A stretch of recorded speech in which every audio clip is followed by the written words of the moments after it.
Hey YouTube, Sternum Kick here. I've gotten quite a few personal messages on how I do fan packs. Like I said, I don't have too many people viewing my videos yet, but they seem to be growing every day. I've got about 10 people who've asked me.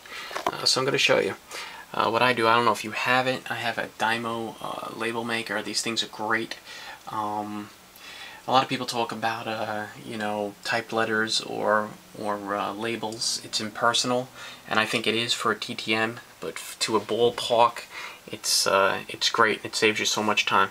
So if you see this video before Christmas, ask for one from your parents, or you can get your wife, little sister, or brother to address the stuff. But eventually they'll wise up and they won't do it for you anymore. But I go to MLB, pick the sport you like. I go to MLB, then I go to team sites right over here. Mets are my favorite team, but I'll do, say, Pittsburgh. Click Pittsburgh. Then you go over to PNC Park. You go to where the stadium is, and then I scroll down to About PNC Park, and it shows you the address right there. A lot of people neglect to do the minor league teams, so I go back, I go to roster, I scroll down to minor league affiliates, I click that, then you got a bunch of minor league teams. Don't forget the prospects and the up-and-comers coming from here.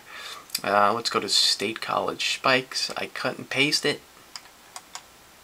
copy, then I open up my Dymo label maker, put it right there, paste it. I gotta backspace it a little bit and take out this column. I don't know why it's there. And then I print it. It prints out over there. I peel it off. Then I go down to my word processor. I type a little letter. Hello, my name is Rob, blah, blah, blah. I'm 16, which is a lie. I'm not 16. I'm 31. But then I go on and say, I went on vacation last year. You know, I tried to catch a game of yours. I became a fan, or I'm a fan of the major league team. Can you send me a schedule magnet, any player autographs if available, or any other sales material? I thank them. Then I print it. And if you notice, I've got a bunch of letters there. Because it's a small letter and I send so many out, I'm able to fit 4 on a sheet of paper.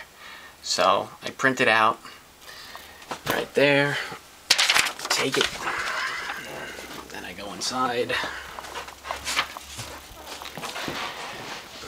take my letter, which obviously I didn't print for real. I cut it on my cutter, bada bing, take it, I go over here. As you can see, I do a lot of these. That's why it doesn't pay for me to write them out. Like I said, for a regular TTM, for something like this, Danica Patrick, then I handwrite a letter. Take this, put my letter in it. These are actually shipping labels. I like these better, but I just ran out of them.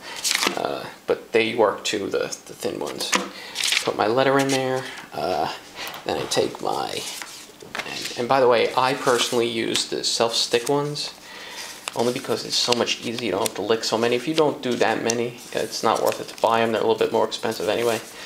For the return address, though, I just use a regular one. I go to a 99-cent store, pick up a bunch of these, stick it in, stamp both of them, send it out, bada bing. A few days later, you get your stuff back, and what do I do with it?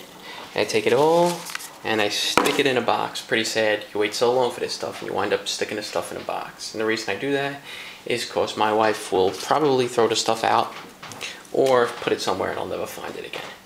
But that's how I do it. Adios, people.